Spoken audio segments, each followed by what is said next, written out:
Parce que je pense que le chant libère de la dopamine. Je chante très mal. Enfin, j'ai une voix qui n'a aucun intérêt. En fait, je chante avec la même voix que quand je parle. Et j'ai pas une voix particulièrement ouf. Et mais j'aime bien quand même chanter.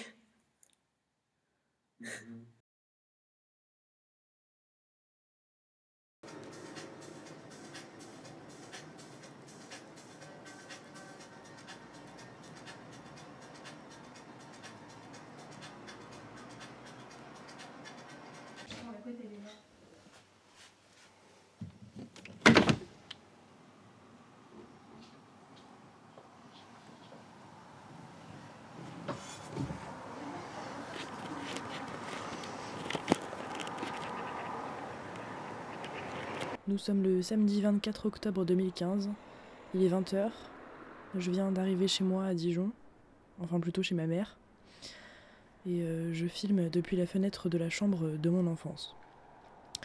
Quand j'étais au lycée, je fumais des clopes, penchée au-dessus du vide, sous mon Velux grand ouvert, même s'il faisait moins 1 degré dehors. Ma mère ne savait pas, ou plutôt ne voulait pas que je fume, et c'est pour ça que je devais attendre patiemment la nuit, qu'elle soit couchée pour fumer ma clope. Et gare à moi si la fumée entrait dans la chambre. Maintenant j'ai 20 ans, ma mère sait que je fume avec elle et parfois elle me dépanne des cigarettes. Et à chaque fois que je reviens ici, je me dis que ça a terriblement changé. Je sais pas si ça a changé en bien ou en mal, mais j'ai toujours une petite pointe de nostalgie quand je suis à ma fenêtre. Ça me rappelle tellement de souvenirs. Je fume des clopes dans un blocos noir parce que je suis déprimé. Je fume des clopes dans un blocos noir parce que je suis déprimé. Je fume des clopes dans un blocos noir parce que je suis déprimé. Je fume des clopes dans un blocos noir parce que je suis déprimé.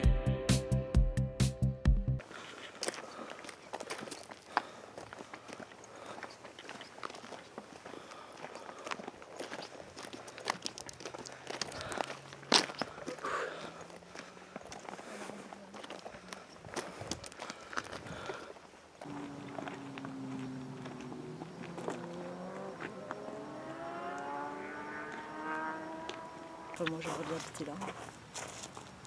Enfin, pas au Carmel, mais dans cet endroit-là. Oh, ça doit être flippant.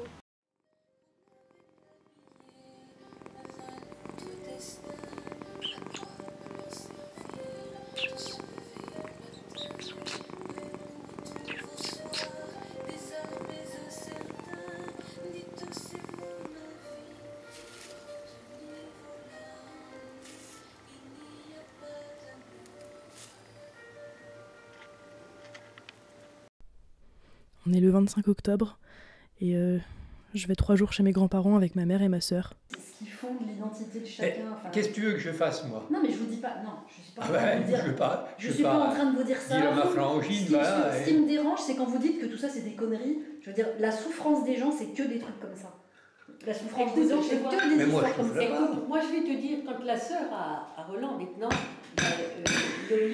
Johan, il a 40 ans à peu près. Quel âge? Oh non. Tout le temps, regardez. Elle s'est occupée de moi à un moment où elle aurait peut-être pu prendre une option différente. Donc là-dessus, mon père est mort, donc le phénomène s'est accentué. Bah, vous aviez 11 ans quand... Là-dessus, elle s'est trouvée enceinte. Le phénomène était accentué par le fait qu'elle a dû trouver un mari d'occasion. Le phénomène qui est accentué, à mon avis, Jacques, c'est surtout le phénomène du bouc émissaire. Un mari d'occasion qui a assumé. C'est pas de votre faute, ça. Elle aurait pu faire tout le contraire de ce qu'elle a fait. Elle avait l'absolue liberté de faire tout le contraire de ce qu'elle a fait. Oui, mais les contraintes du milieu étaient telles Mais c'est les contraintes du milieu, mais c'est pas vous qui devez porter les contraintes du milieu. Qu'elle n'ait pas eu le courage de dire à ses parents je veux me marier avec un tel, c'est pas votre oui, c'est pas votre dire, voilà, ce que vous auriez aussi pu lui dire, c'est que vous n'êtes pas responsable de tout. Et quand même pas responsable d'être né. Là-bas, les deux que tu as vus, c'était grèves. Lesquels là-bas?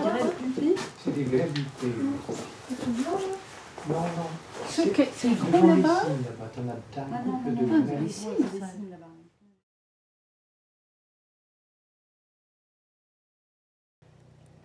Quelle magnifique amanite tumouche. Et si on la touche, on meurt. Hein? C'est mortel, vraiment? Mais non, mais ça, si tu la manges. Bah, tu viens de me dire que c'était mortel. Bah oui, bah si tu la manges. C'est toxique. Ouais, mais y a pas une espèce de jus dessus, genre si tu touches le jus, après tu... Un petit hérisson qui est mort. Sa mâchoire s'est décrochée.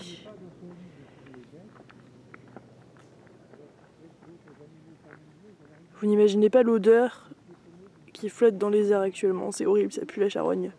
Et les petites mouches.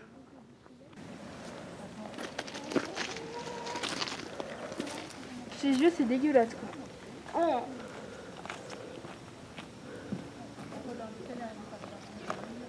Oh, puis c'est un truc jaune qui lui sort du cul. Oh. Je fume des clopes dans un blocos noir parce que je suis déprimé. Je fume des clopes dans un blocos noir parce que je suis déprimé. Je fume des clopes dans un blocos noir parce que je suis déprimé.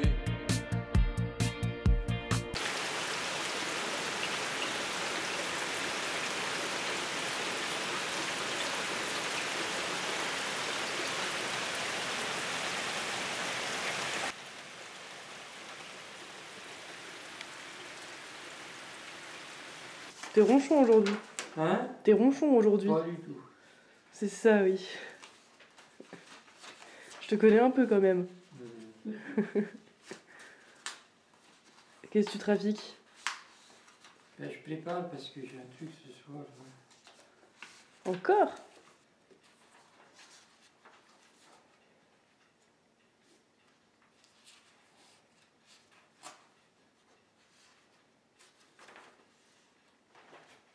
« 28 octobre 2015. Les souvenirs du jardin. L'été, on accrochait une balançoire faite main à la grosse branche du cerisier.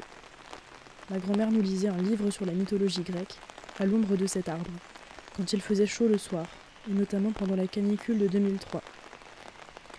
C'est aussi sous cet arbre que ma cousine, qui avait alors 2 ans, m'a mordu au sang. Elle s'est pris une fessée dont elle doit encore se souvenir.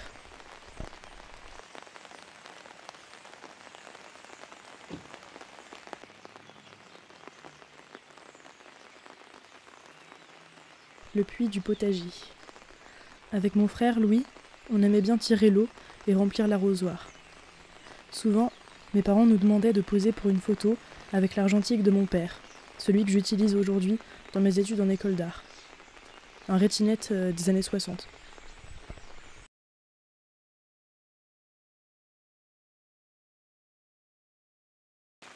Ma grand-mère cultivait un parterre de fleurs, et il y avait une espèce qui s'appelait les cœurs de Marie. Un jour, je les ai toutes arrachées. Je me suis pris une rouste. C'est la seule fois, je crois, où ma grand-mère s'est énervée contre moi. En tout cas, je m'en rappelle encore.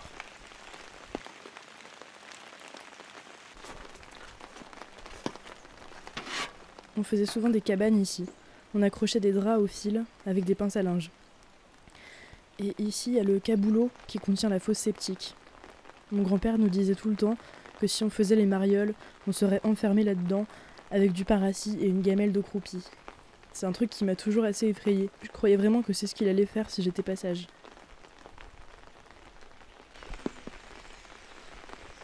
Cette parcelle du jardin était le théâtre d'autres activités. Quand on était petit, en hiver, mon grand-père nous construisait des bonhommes de neige. On mettait une carotte pour faire le nez et une écharpe autour de son cou. Une fois, il a même bâti un igloo. L'été, on montait parfois une tente, et c'était un peu l'aventure de dormir à 50 mètres de la maison. Mais plus tard, quand j'étais adolescente, on jouait au badminton avec mon grand-père, qui avait déjà 70 ans, et qui courait comme un lapin.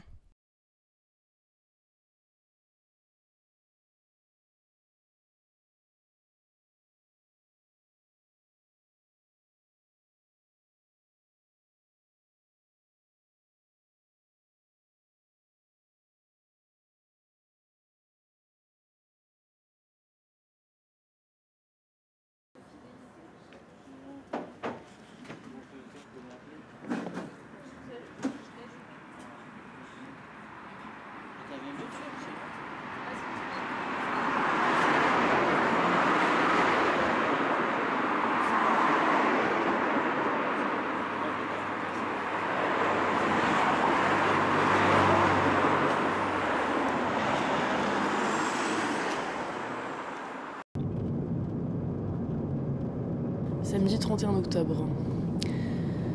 Je suis à la campagne avec ma maman et il n'y a rien que j'aime plus que conduire la nuit quand il y a du brouillard à la Toussaint sur les routes de campagne. C'est merveilleux. Ramassez-les bien quand même, effectivement. Parce qu'on a de grosses, là, je pense. Il faut juste les mettre à part et se dire qu'il faut les manger dans la semaine, elles. Tu vois. Oh, peut-être pas dans la semaine. Hein. Mais un peu plus vite que d'autres, peut-être. Ouais. Après, c'est pas facile hein, quand même. Hein. Bah, certes, faut pas que je me lie. Attention, hein. Vas-y.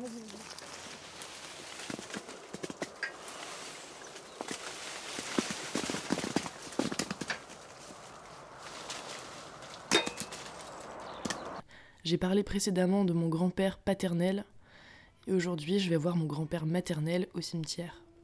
Il est mort en 2012. Ça m'a beaucoup affectée. C'est quelqu'un que j'admirais énormément et qui s'est beaucoup occupé de moi quand j'étais petite. Donc traditionnellement, comme c'est la Toussaint, ou presque, on va fleurir sa tombe avec une partie de ma famille. Madame la puce, qu'avez-vous fait la la la? J'ai commis un crime, un assassinat. Un assassinat? Vous serez jugé par une araignée, elle serait pendue par la peau du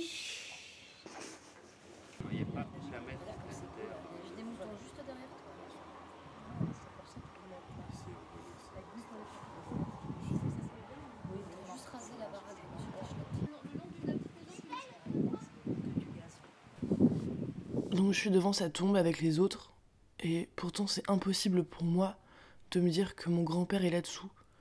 Le seul truc qui me traverse l'esprit, c'est cette question.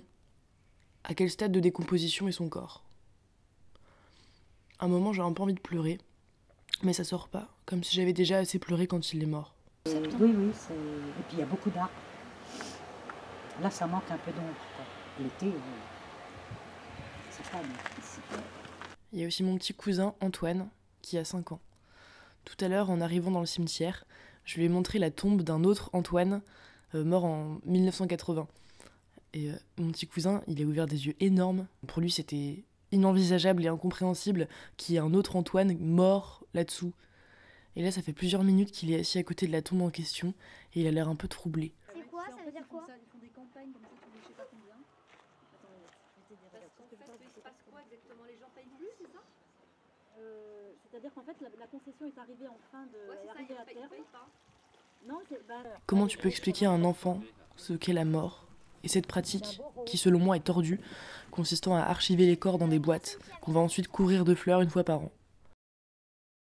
Je passe commande ici, dans ce journal filmé, incinérez-moi.